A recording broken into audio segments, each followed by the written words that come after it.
자, 이 시간에 오늘 수요예배 때 우리에게 주시는 하나님 말씀을 받겠는데, 오늘은 이사야 26장으로 우리가 들어가려고 합니다. 26장 1절에서 7절까지 말씀만 우리가 보도록 하겠습니다. 이사야 26장입니다.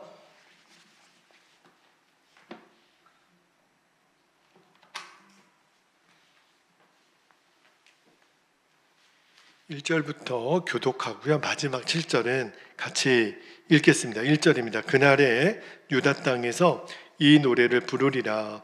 우리에게 견고한 성읍이 있으며 여호와께서 구원을 성벽과 외벽으로 삼으시리로다. 너희는 문들을 열고 시내를 지키는 의로운 나라가 들어오게 할지어다. 3절 주께서 심지가 견고한 자를 평강하고 평강하도록 지키시리니 이는 그가 주를 신뢰함이니이다. 너희는 여호와를 영원히 신뢰하라. 주 여호와는 영원한 반석이심이로다. 5절 높은 데에 거주하는 자를 낮추시며 솟은 성을 헐어 땅에 엎으시되 진토에 미치게 하셨도다. 발이 그것을 밟으리니 곧 빈궁한 자의 발과 곰핍한 자의 걸음이리로다. 7절 함께요. 의인의 길은 정직함이요 정직하신 주께서 의인의 첩경을 평탄하게 하시도다. 아멘. 하나님 말씀입니다. 이제 이사야 말씀이 26장으로 들어오는데, 오늘 설교 제목이 여러분이 좀 잘 기억하셨으면 좋겠어요. 믿음과 현실 사이에서 라고 설교 제목을 잡아봤어요. 왜 그랬냐면, 늘 우리가 갈등하는 이유 중에 하나가 내가 갖고 있는 믿음이 내가 만나는 현실에서 늘 흔들리기 때문에 그래요. 자, 그런 상황이 만나졌을 때 우리는 과연 어떤 선택을 할 것인가, 오늘 그 주제의 말씀을 나누겠는데, 예전에 제가 섬기던 교회에서 믿음으로 사는 남자들 모임이 있었거든요. 남자들이 매주 목요일마다 모여서 기도하는 시간이 있는데, 그때 이렇게 텍스트가 하나 있었어요. 책을 하나 선정을 해가지고 우리가 서로 나누는 그런 일들을 했는데, 그때 우리가 읽었던 책이 일터에서 하나님을 경험하는 삶이라는 책에 가지고 함께 발제도 하고 은혜를 누렸는데, 근데 그 책의 핵심이 뭐냐면, 여러분 우리가 일터라고 생각하면 흔히 직장인이나 또는 아르바이트나 우리가 어느 특정한 공간에 가서 일을 하는 공간이라고 생각하잖아요. 그런데 사실은 우리가 거하는 모든 곳이 하나님이 우리를 보내신 일터예요. 다시 말하면 대표적으로는 학교, 공장, 사무실, 병원, 가게, 법원 있겠지만, 실은요 교회도 엄밀히 말하면 하나님이 보내신 일터입니다. 가정도 마찬가지고요. 그래서 하나님이 원하시는 것은 이 땅에 그리스도인들이 거하는 모든 곳이 하나님의 일터이고, 또 그 땅을 거룩한 하나님의 나라로 세우기를 원하는 도구로 하나님이 우리를 다 파송했다라고 하는 게 그 책의 주제예요. 그런데 너무너무 많은 그리스도인들이 뭐라 그러냐면, 알겠습니다. 하나님이 나를 일터에 왜 보내셨는지, 내가 보낸 그 일터에서 나를 거룩한 도구로 삼으셔서 하나님의 나라가 임하게 하는 것 알겠는데, 근데 목사님, 현실을 몰라서 하는 이야기입니다. 우리 일터가 얼마나 치열한 공간인 줄 아십니까? 목사님이 언제 공장에 와서 일을 해보셨습니까? 기업은요, 일을 해서 이익을 창출해야 됩니다. 얼마나 치열하게 경쟁하는 곳인지, 여기서 하나님의 뜻을 구하고 영적인 시각으로 판단하는 것은 현실적으로 잘 맞지 않습니다. 이런 이야기들을 많이 이야기를 하시더라고요. 그러면서 하시는 이야기가, 그래서 매 순간 하나님을 의지하기보다는 실제로 그 일터에서 주도권을 갖고 있는 실세가 있어요. 회사 사장이든 위에 상사든, 그리고 내 월급을 주는 어떤 누군가든, 그죠? 그런 사람의 눈치를 볼 때가 더 많다는 거예요. 그러면서 하는 이야기가, 그리스도인들이 영적인 일과 세속적인 일은 분리가 되는 거 아니냐. 그래서 제가 여쭤봤죠. 영적인 일은 뭐라고 생각하십니까? 그랬더니 아니 목사님들이 하시는 일이 영적인 일 아닙니까? 목사님들이 설교하시고 기도하시고 또 축복하시고, 그러면 세속적인 일은 뭡니까? 우리가 사는 그런 직장에서 하는 모든 일들이 세속적인 거죠. 근데 여러분 그렇지가 않아요. 교회에서 목회자가 기도하고 설교하고 말씀 전하는 이런 일은 거룩하고, 여러분이 지금 일하는 그 일터는 세속적이고 아니에요. 그렇게 이원론적으로 생각해서는 안 됩니다. 여러분 꼭 명심하셔야 돼요. 하나님이 우리를 가정이든 일터든 교회든 어디를 보냈더라도 그곳은 하나님이 우리를 구별하여 보내신 거룩한 땅입니다. 우리가 집에서 설거지를 해도 어떤 우동 가게에서 우동 한 그릇 팔아도요, 그거는 다 주님의 일이에요. 헨리 나우엔이라고 하는 유명한 영성자가 있지요. 그분이 강의를 하러 갈 때 그 토론토 그 장애인 공동체에 그 던이라고 하는 형제를 함께 데리고 갔는데, 그 던이라는 형제가 경미하지만 장애가 있어요. 정상적으로 의사소통이 안 됩니다. 그런데 헨리 나우엔이 이렇게 강의를 하면 저처럼 이렇게 원고가 있잖아요. 그러면 한 장 원고가 끝나면 옆에 있다가 자꾸 목사님이 이렇게 다 강의한 원고는 이쪽으로 옮기면, 그러면 그걸 가지고 자꾸 가는 거예요. 그리고 헨리 나우엔이 이렇게 강의만 하면 막 크게 막 웃고, 그래서 괜히 데리고 왔다 이 사람. 그래서 막 강의가 막 중간에 흐름이 막 끊기니까, 그런데 강의가 다 끝나고 그 함께 갔던 장애인 던이라는 친구가 헨리 나우엔에게 이렇게 묻더래요. 나우엔, 우리가 같이 주님을 섬긴 건가요? 이렇게 묻더래요. 왜냐하면 처음에 던을 데리고 갈 때 우리가 주님의 일을 하러 간다고 얘기를 했기 때문에, 그때 헨리 나우엔이 뭘 깨달았냐면, 아, 맞다. 우리는 같이 주님의 일을 한 것이다. 그러면서 던에게 이렇게 얘기했대요. 우리가 함께 주를 섬긴 것이 맞습니다. 그러니까 던이 너무너무 기뻐하더래요. 여러분, 하나님의 일은 이런 거예요. 저같이 지금 말씀을 전하는 것만 주를 섬기는 게 아니고요. 여러분이 지금 이 자리에 앉아 있는 것도 굉장히 주님을 섬기는 시간이에요. 우리가 교회 안에서 진행되어지는 어떠한 일 중에 더 영적인 일이고 덜 영적인 일이 없습니다. 여러분이 뭐 뒤에서 음향을 섬기든 또 뭘 청소를 하든 뭐 음식을 준비하든, 우리 교회가 아직 찬양대가 없지만 나중에 찬양대가 생기면 악보도 준비하고 악기도 준비하고, 그죠? 우리가 주를 섬기는 모든 일이 다 하나님의 일이에요. 하나님이 우리를 다 각양은사로 주를 섬기게 하셨죠. 그러니까 한 가지만, 이 일이 비성경적이거나 비도덕적, 그리고 어떤 개인의 뭐 이기적인 동기를 위해서 하는 일만 제외하고는 교회 안에서 우리가 하나님 관계 안에 정확하게 들어와 있는 사람은요, 그가 하는 모든 일이 다 영적인 일이에요. 그리고 그 일을 통해서 다 하나님을 경험하게 되어 있습니다. 여러분이 나중에 그 하나님의 임재 연습이라고 하는 로렌스 형제의 책을 꼭 한번 읽어보셨으면 좋겠어요. 그는 수도사에서 계란 후라이 하나를 굽는 것도, 이거는 너무너무 주님을 예배하는 것이고 주님을 찬양하는 시간이라고 고백을 해요. 그러니까 영적인 일 또 세속적인 일이 따로 있지가 않아요. 자, 그런데 전제 조건이 하나 있어요.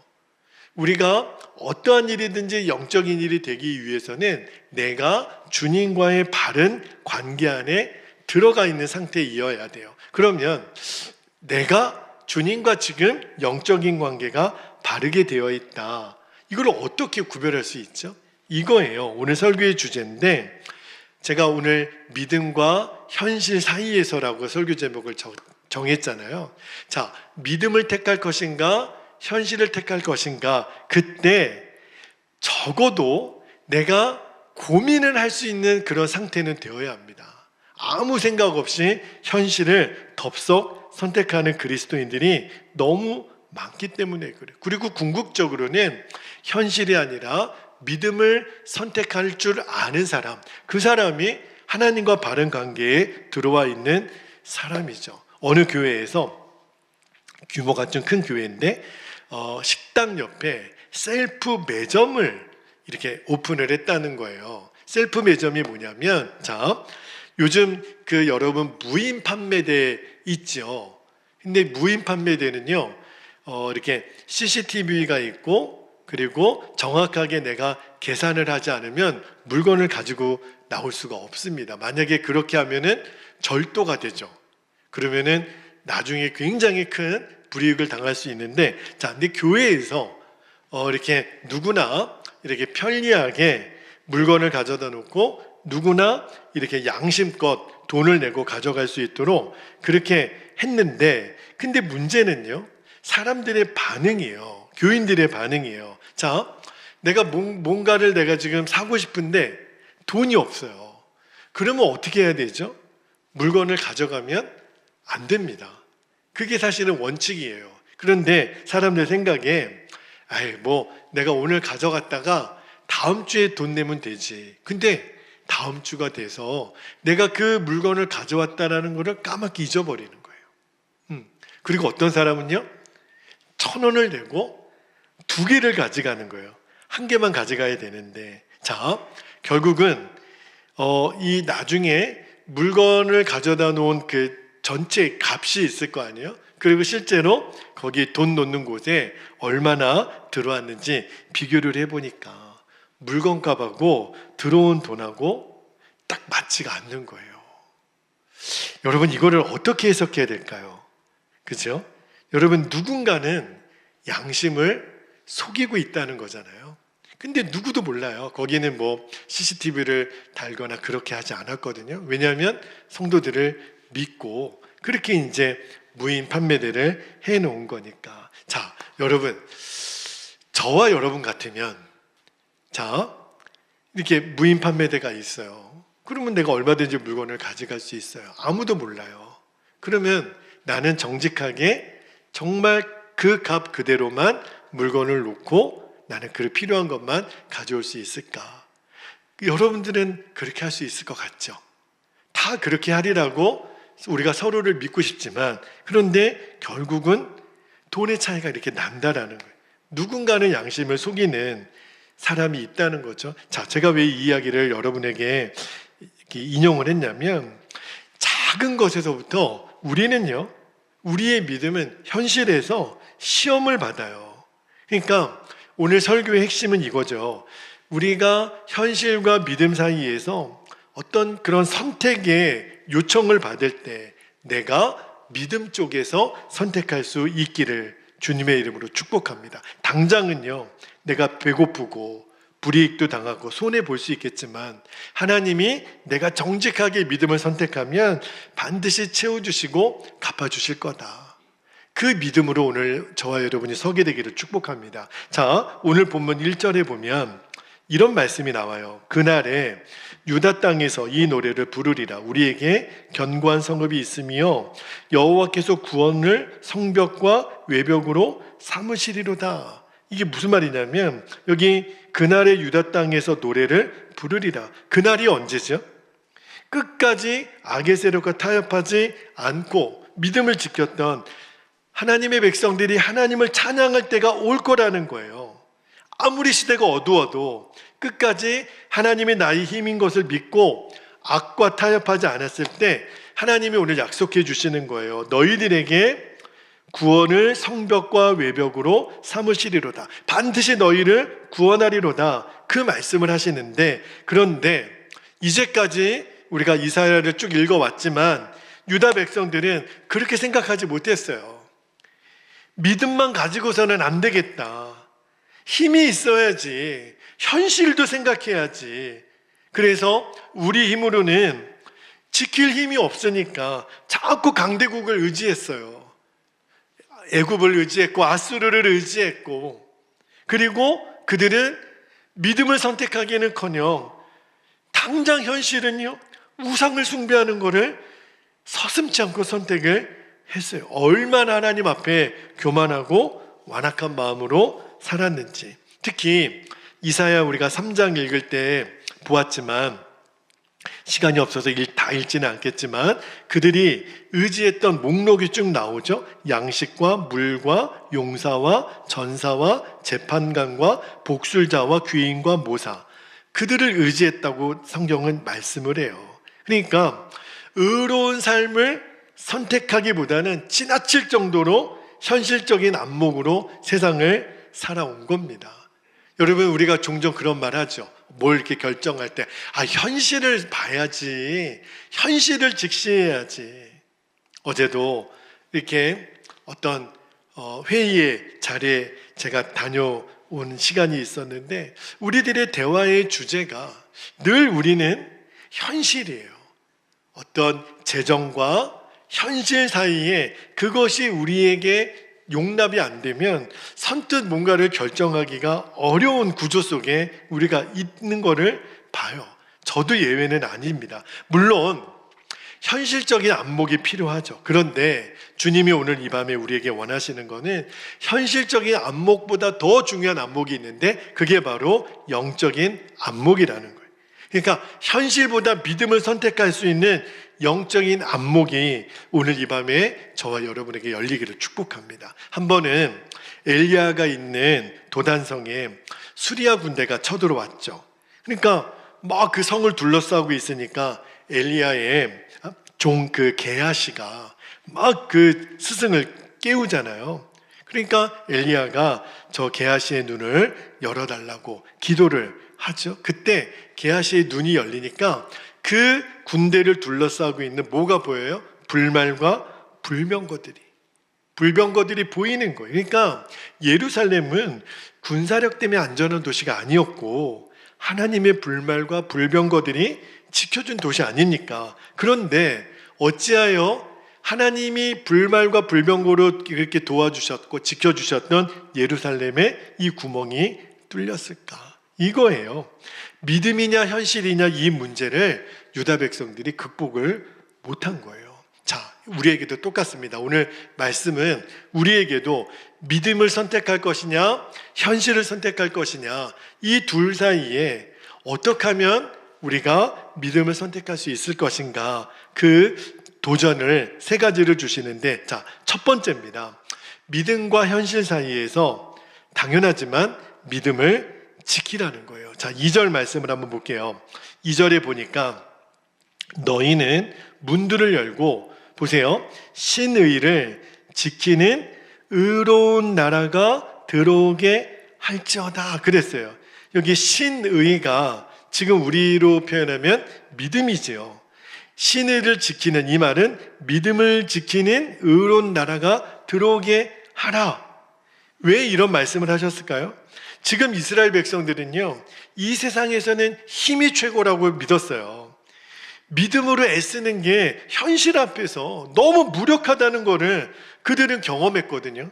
그래서 틈만 나면 강대국을 동경하고, 왜냐하면 늘 강대국에 둘러싸여서 늘 당했거든요.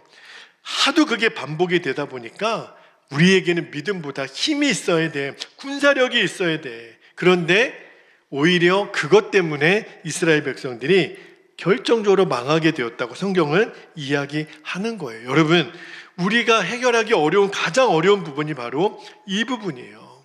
안 되니까, 사방에서 너무 힘들고 어려운 일이 계속 이어지니까 믿음만을 가지고서는 안 되겠다. 그러니까 자꾸 세상이 요구하는 어떤 조건, 힘, 권력 이런 거를 가지려고 애를 쓰는데, 그게 바로 성경이 말하는 죄의 출발점이었다는 거예요.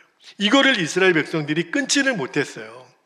그냥 그들은 말로만, 우리는 하나님의 택한 선민의식, 그것만 갖고 살았어요.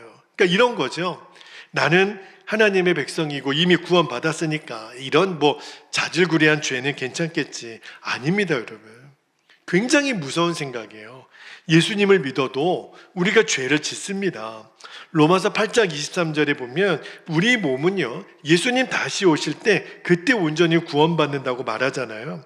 그러니까 우리가 구원받아도 죄는 계속 역사하거든요. 그래서 내 죄를 알고 회개하는 것이 굉장히 중요해요. 여러분, 이단 종파 중에 구원파라고 하는 이단 종파가 있습니다. 그들은요, 우리 포교할 때 어떻게 접근하는 줄 아십니까? 이렇게 묻죠. 당신은 구원받았습니까? 저 구원받았죠. 정말 구원받았습니까? 구원받았죠. 그러면 뭐라고 묻냐면, 당신은 언제 구원받았습니까? 아니, 언제 구원받긴요? 제가 어렸을 때 신앙생활 할 때 제가 구원받았죠. 그러면 이렇게 물어요. 몇 월 며칠 날 당신 생일을 아는 것처럼 당신이 구원받은 날을 어떻게 모릅니까? 여러분, 우리가 예수님 믿은 그 날짜를 기억합니까? 그리고 그 기억한다라는 게 그렇게 성경적으로 의미가 있는 게 아니거든요. 구원받았다라는 게 중요한 거지. 근데 이렇게 말하면요, 구원파에서 뭐라고 그러냐면, 그러면 당신은 구원받은 게 아니군요. 어떻게 그걸 모를 수 있습니까? 그러면서 성도들의 죄책감의 문제를 건드려요. 만약에 내 마음에 죄 짓고 내가 뭔가 두렵고 불편한 마음이 있으면, 아유, 당신 구원받지 못했네, 이렇게 얘기를 하는 거예요. 구원받은 자는 더 이상 회개가 필요 없거든요. 당신이 이렇게 두려워하는 마음이 있으니까 당신 우리 구원파 교회에 와서 당신이 다시 거듭나야 되게, 이렇게 가르쳐요. 그러니까 구원파의 제일 문제가 뭐죠? 그들은요, 구원의 문제를 해결해 주는 것처럼 보이면서 회개에 대해서 부인합니다. 그렇죠? 그러니까 그들은 구원을 어떻게 해석하냐면 깨달음과 시인으로 이루어진다는 거예요. 그러니까 성도들에게 뭐라고 얘기했냐면, 더 이상 죄를 져도 회개할 필요가 없다. 완전히 왜곡이죠. 여러분, 우리가 예수님 믿고 구원받아도 내가 지은 죄에 대한 회개는요, 굉장히 중요한 거예요. 그러니까 사람들이 그 구원파 유혹에 넘어갔죠. 그러니까 구원파는요, 절대 성경적이지가 않아요. 그러니까 죄의 문제는요, 예수님이 십자가에서 우리 죄를 해결해 주신 거는 분명해요. 그런데 그래서 내가 그 이후에 짓는 죄에 대해서 고민하고 괴로워할 필요가 없다. 이거는 성경적인 가르침이 아닙니다. 이게 왜 위험하냐면, 예수님을 믿을 때 우리들의 죄가 사함받아 하나님의 자녀가 된 것은 분명하지만 이제부터 죄를 져도 좋다라는 뜻은 아니에요. 여러분, 내가 예수님 믿고 저처럼 목사요, 우리가 어떤 직분을 받아도 가장 무서운 것은 죄의 역사예요. 우리가 성령의 십자가와 성령을 의지 않고는요, 죄를 이길 방법 없습니다. 내가 교회를 다니는 게 죄를 이기게 해주는 게 아니에요. 직분을 받은 게 죄를 이기게 해주는 게 아닙니다. 실제적으로 내가 믿어야 돼요. 믿음과 현실 사이에서 믿음을 선택할 수 있는 그 사람이 구원받은 자의 증거요, 열매인 거죠. 자, 두 번째입니다. 두 번째는 믿음과 현실 사이에서 오늘 말씀이 우리에게 주시는 도전이 뭐냐면, 심지가 견고한 자가 되라는 거예요. 자, 3절 말씀 한번 볼게요. 3절에 보니까, 주께서 심지가 견고한 자를 평강하고 평강하도록 지키시리니 이는 그가 주를 신뢰함이니이다. 여기 보면 저는 이 심지가 견고하다라는 말 굉장히 멋진 의역이라고 생각이 들어요. 여러분, 심지, 그 마음의 뜻, 이런 뜻이잖아요. 원래 원어 성경에는요, 마음이 안정된 사람이라고 그렇게 해석을 합니다. 그러니까 이런 거죠. 여러분, 보통 보면 누가 옆에서 충동질하고 이간질해도 전혀 요동함이 없는 사람, 그죠? 끝까지 하나님만 소망하는 사람, 그런 사람을 가리켜서 성경은 심지가 견고한 사람. 우리도 어떤 사람 이야기할 때, 아우, 저 사람은 심지가 아주 굳은 사람이야. 보통 어떤 사람을 이야기하죠? 이런 사람을 그렇게 심지가 굳은 사람이라고 이야기하지 않죠. 약삭 빠른 사람, 그죠? 늘 아침과 저녁이 말이 다른 사람, 이곳에 가서 말이 다르고 저곳에 가서 말이 다른 사람, 그죠? 얼마든지 자기의 그 노선을 나는 하루는 이쪽이고 나는 저쪽이고 바꿀 수 있는 사람, 그런 사람은 심지가 굳은 사람이라고 말하지 않죠. 심지가 굳은 사람은요, 꿋꿋하게 그 의리를 지켜가는 사람, 그죠? 그러니까 어지간해서는 절대 타협하고 일시적인 안위를 추구하지 않습니다. 왜요? 내가 지금 손해를 보고 핍박을 당해도 내가 갖고 있는 이 신념을 끝까지 밀고 나갈 수 있는 사람, 꿋꿋하게 하나님에 대한 믿음을 지키는 사람, 그 사람을 오늘 성경은 심지가 견고한 사람이라고 말씀하는데, 그 사람을요 하나님이 어떻게 하시겠다 그랬냐면 평강하고 평강하도록 지켜주신다는 거예요. 여러분, 평강하고 평강하도록, 이 말은 완전한 평강으로 지켜주신다는 거예요. 이 평강은 전혀 틈이 없어요. 어느 정도 행복했다가 조금만 있으면 무너지는, 기쁨을 빼앗기는 그런 엉성한 평강이 아니에요. 오히려 갈수록 더 견고하고 완벽한 기쁨과 평강으로 지켜주신다는 거예요. 누구를요? 심지가 견고한 사람. 아무리 내 앞에 현실이 그럴듯하게 보이고 정말 보암직하게 보여도 아닌 것은 아닌 것이라고 말할 줄 아는 사람. 제가 기도해 보니 그것은 하나님의 뜻이 아닙니다. 그렇게 말할 수 있는 용기가 있는 사람, 그 사람이 심지가 굳은 사람이에요. 견고한 사람이에요. 저는 말씀을 읽다가 주님, 정말 그렇게 되고 싶습니다. 제가 이리 요동하지 않고 저리 흔들리지 않고 뭔가 하나를 결정했다면 꾸준하게 그 일을 할 수 있는 사람. 지난 주일에 사랑하는 이용규 목사님 오셔서 말씀을 전하시는데 정말 시간만 된다면 목사님 말씀을 더 많이 듣고 싶더라고요. 근데 제가 이용규 목사님에게 배우고 그분으로부터 도전받은 것 중에 가장 큰 것이 뭐냐면, 이용규 목사님은 정말 심지가 견고하신 분이에요. 누가 뭐라 그래도 본인이 하나님의 뜻이라고 받은 것에 대해서는 절대 굽히지 않더라고요. 내 몸을 쳐서 복종하더라도, 기도 한 번을 하더라도, 어떤 말씀을 전하더라도, 어떤 사람을 대하는 태도에 있어서도 변함이 없어요. 늘 한결같으세요. 그리고 끝까지 당신이 세운 원칙을 완수를 하세요. 결국은 그게 그분이 공부도 잘했고 뭔가를 이룰 수 있는, 저는 굉장히 중요한 동력이 되었다고 믿어요. 여러분, 오늘도 하나님이 저와 여러분에게도 나의 심지는 굳은가, 나의 심지는 견고한가, 바람이 불어도 정말 창수가 나도 흔들리지 않는 그 견고한, 심지가 견고한 저와 여러분이 되시기를 주님의 이름으로 축복합니다. 마지막 한 가지만 더 나눌게요. 믿음과 현실 사이에서 우리가 꼭 하나 또 지켜야 될 것이 뭐냐면 정직이에요. 정직해야 된다는 거예요. 오늘 본문에 우리가 읽었던 마지막 7절 말씀 같이 한번 읽어볼까요? 시작. 의인의 길은 정직함이요 정직하신 주께서 의인과 첩경을 평탄하게 하시도다. 그렇게 말씀하세요. 여기 보면 우리도 정직을 요구하시지만 하나님 스스로가 나도 정직하지. 그러니까 하나님과 우리가 서로 교통하기 위해서 그 깔려야 되는 그 교통의 공통분모가 뭐냐면 정직함이에요. 그러니까 우리가 정직하지 않으면 정직하신 하나님을 경험할 수가 없다라는 것을 우리가 꼭 기억해야 됩니다. 지금 당장은 손해가 와도, 당장 힘들 것 같아도 정직하게 살아야 할 이유가 여기 있는 거예요. 왜냐하면 하나님 그분이 정직하시대요. 그리고 정직하신 주님께서 정직한 사람을, 그의 길을 평탄하고 곧게 하시겠다고 약속하신 거예요. 여러분, 우리가 어떤 길을 갈 때요, 지름길이라는 게 있잖아요. 그런데 그 지름길을 가면 조금이라도 빨리 갈 수 있을지 모르겠어요. 여러분, 우리 운전하다 보면 가끔 가다가 막 새치기해서 들어오는 사람들이 있죠. 그렇죠? 왜 새치기 할까요? 조금이라도 빨리 가려고. 그리고 이렇게 가만히 보면 전용 차선을 막 들어와서 가는 사람들도 있고, 갓길 주행하면 안 되는데 갓길 타서 주행하는 사람들도 간혹 봐요. 그런데 참 재미있는 것은 조금 운전해서 가다 보면 아까 전용 차선 탔던 차, 갓길 차선 탔던 차 그 옆에 있어요.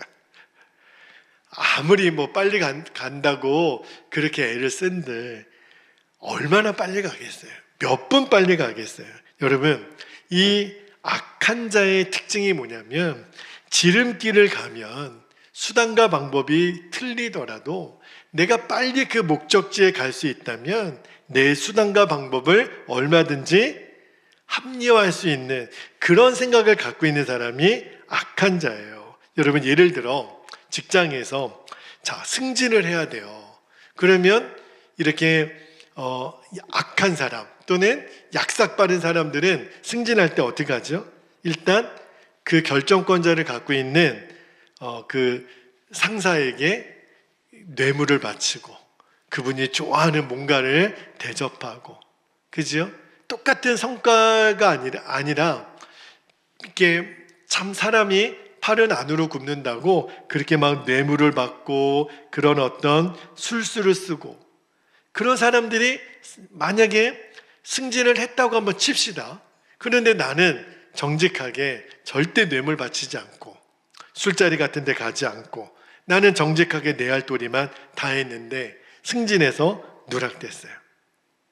그 약삭 빠른 사람은 빨리 승진했어요. 이유는 뭐죠?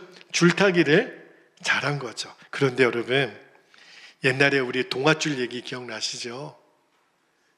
그 썩은 동아줄, 결국은요 그 약삭 빠르게 그 줄타기를 잘했던 그 사람은요 나중에 썩은 동아줄 메고 있는 거예요. 결국은 그 줄은요 끊어지게 돼 있습니다. 한순간에 잘라져 버려요. 여러분, 저와 여러분이 꼭 명심하고 또 그렇게 되기를 원하는 것은, 저는 우리 교회도 마찬가지고 우리 성도들의 삶을 축복할 때 우리가 부정한 방법으로 세상에서 줄타기하는 그러한 일은 선택하지 않게 되기를 주님의 이름으로 축복합니다. 아니면 아닌 거죠. 하나님이 허락하시지 않으셨다면 아닌 거죠. 그러나 절대로 우리가 부정한 방법으로 뭔가를 선택하는 일을 하지 않게 되기를, 그죠? 왜냐하면 언젠가는 끊어질 줄이에요. 그죠? 그래서 우리는 지름길이 아니더라도 바른 길이라면, 그 길은 한참 돌아가야 되는 길이라면 그 길을 갈 수 있는 용기가 있기를. 근데 나중에 하나님이 알게 하실 거예요. 그렇게 정직한 길을 가서 막 도는 것 같았지만 결국은 그 길이 빠른 길이야. 그거를 저와 여러분에게 꼭 가르쳐 주시기를 말씀을 준비하면서 그런 마음을 주세요.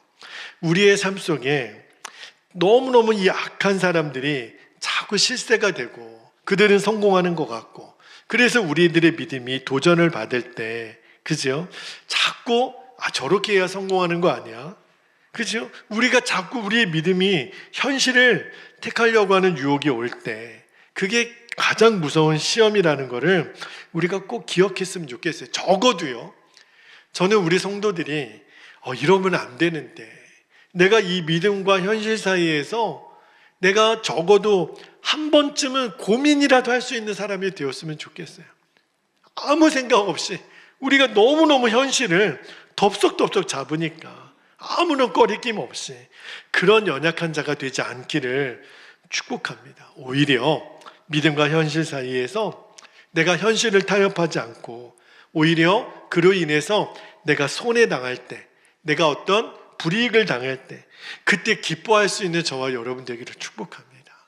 지금은 내가 원하는 대로 되지 않았어요. 그런데 기도해 보면 알죠. 하나님, 제가 하나님 뜻대로 하려다가 이거 못 받았어요. 하나님 말씀대로 하려다가 이거 안 됐어요. 근데 하나님 저 기뻐요. 하나님 너무너무 다행인 것 같아요.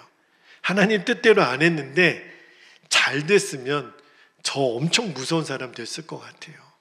하나님 그렇게 안 된 거 감사해요. 저는 그렇게 우리들이 기도할 수 있게 되기를 바랍니다. 저는요 그게 시험을 이긴 은혜라고 믿고요, 유혹을 뿌리친 열매라고 믿어요. 지금 내가 원하는 대로 되지 않았어도. 왜 그랬죠?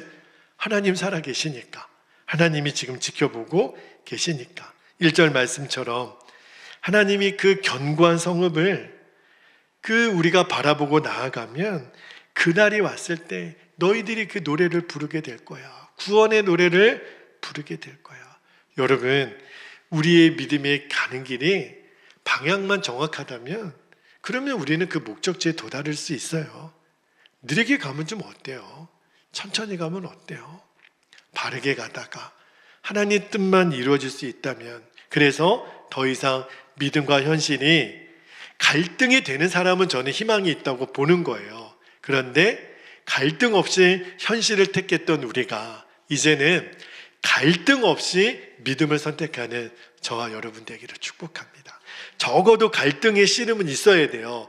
그것이 반복되고 반복되어서 우리가 믿음을 선택할 수 있는 사람이 되면 주님이 너가 승자야, 너가 이기는 자야, 그 사람에게 하나님이 주신 면류관이 있다라는 것을 우리들이 잊지 않게 되기를, 오늘 이사야 26장을 읽으면서 그런 마음들을 주세요. 아, 그렇구나. 믿음과 현실 사이에서 나는 어떻게 살아야 될지. 우리가 오늘 두 가지 기도 제목을 다시 한번 붙잡고 이 시간 우리 기도할 수 있기를 바랍니다. 첫 번째 기도 제목입니다. 믿음과 현실 사이에서 믿음을 선택함으로 찾아오는 핍박과 손해가 있을 때, 그때 주님 기뻐하게 해주세요. 그때 감사하게 해주세요. 세상적인 눈으로 보면 엄청 손해본 건데 그때 내 마음이 기뻐요. 왜냐하면 믿음을 선택했으니까. 두 번째는 끝까지 믿음을 지키는 자가 되게 해주시고, 심지가 견고한 자가 되게 해주시고, 정직한 자가 되게 해주셔서 주님의 날에, 주님이 심판하시는 그날에 승리의 노래를 부르는 자가 되게 해주세요. 구원의 노래를 부르는 자가 되게 해주세요. 우리 교회가, 우리 성도들이, 저와 여러분이 꼭 그리 되기를 축복합니다. 오늘 주신 말씀과 기도의 제목을 붙잡고 이 시간 우리 주님의 이름을 간절히 부르시고 통성으로 기도하겠습니다. 주여